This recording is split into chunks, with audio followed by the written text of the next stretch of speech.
The hardest lesson my grandmother taught me. Whoo, Jesus, let's go. So she taught me first that you give 400%. She taught me in the way of actually teaching me how to buy a card. She said, if you buy this card, how much does it cost? And I said, it costs 99 cents.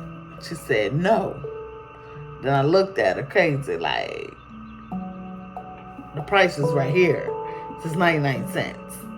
And she said, no, that's not the price of the card. And I'm looking at her like, well, what's the price? Said it took us $1 to get here because we had to get on the bus. It took us $1 to buy the card. Said it's taking us $1 to get back, so it's $3. She's like, no. Said once you get the card, you have to mail it and put something into it. So it costs $4 for $1 card. So if you had $1, you're not having the whole price of the card because it really costs $4. And in today's time, you got a 10x, 10 times as much. So for $1 card, it really costs $10 because of inflation, because of bills, because of businesses that you have to keep, and residual income, and things of that nature. So I thought to myself, okay, costs $4 for $1 card. Stuff don't cost face value for what it's worth. And then I thought to myself, I'm going to work 20 years and then I'm going to retire. My grandmother was like, 20 years is a long time. You're not making money fast enough. Make it faster. And I thought to myself, wow, how can I do that? And she said, go into the military. They will pay you to train you, to teach you everything you need to know about life, love, and lessons. And this is where it gets a little tricky. I got injured with a service-connected disability, and then I retired at the age of 25. And I'm not saying that to brag. I'm saying that because it took me 12 years after that to accept the fact that I'm no longer a soldier, that I'm no longer a service member, but I'm a veteran, especially how I got injured. Wow. Taught me a lot. Normally, a soldier or service member or airman or navyman get 30 days of leave for every year. And I was in for 4 years and 3 months. So 4 times 30 is around 120 plus the extra 3 months worth. But I took about 30 days of leave in over 4 years. I thought that I was going to take out my husband because he cheated on me. And it's not that he only cheated.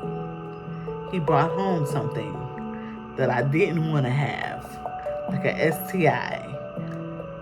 And me getting treated for the thing that he gave me caused me to miscarry my child.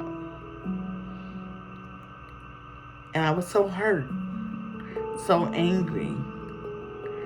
And I remember going to therapy. Said, can you complete the mission?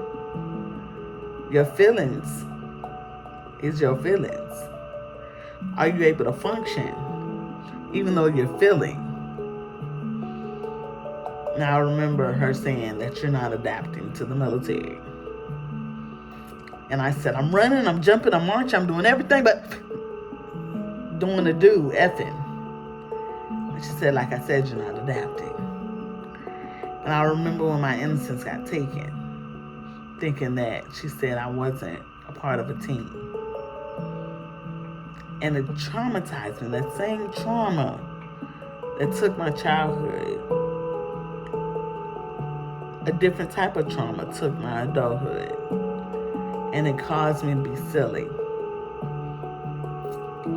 And I don't like saying insane, but insane in the membrane. It broke me down. It didn't build me up. And it caused me to lose it. I remember before I went to the military, my grandmother said, you can go to China. I said, I want to go to China to take the business program. And my teacher said, do you know what they do to the women in China? And I saw all the missing children, girls, because they were overpopulated. I said, I don't want to lose my right to have a voice and opinion. I remember my grandmother passed away because she put her life on the line that I was going to save the world. Because I was so different. My mindset was so unique. And all the trauma and triggers that they put me through, I was able to bounce back. That's why I'm calling myself the bounce back coach. So I went through hell and back again and again. So she said we spent over $1 trillion, and this was in the 90s, on you to get your mind right. Because you're not getting it. And we know you're smart. And I was so silly. I put people's needs above my own. I let people live in my head rent free. I did what I had to do to make it. I jumped off bridges just because people who I thought my friend were jumping off.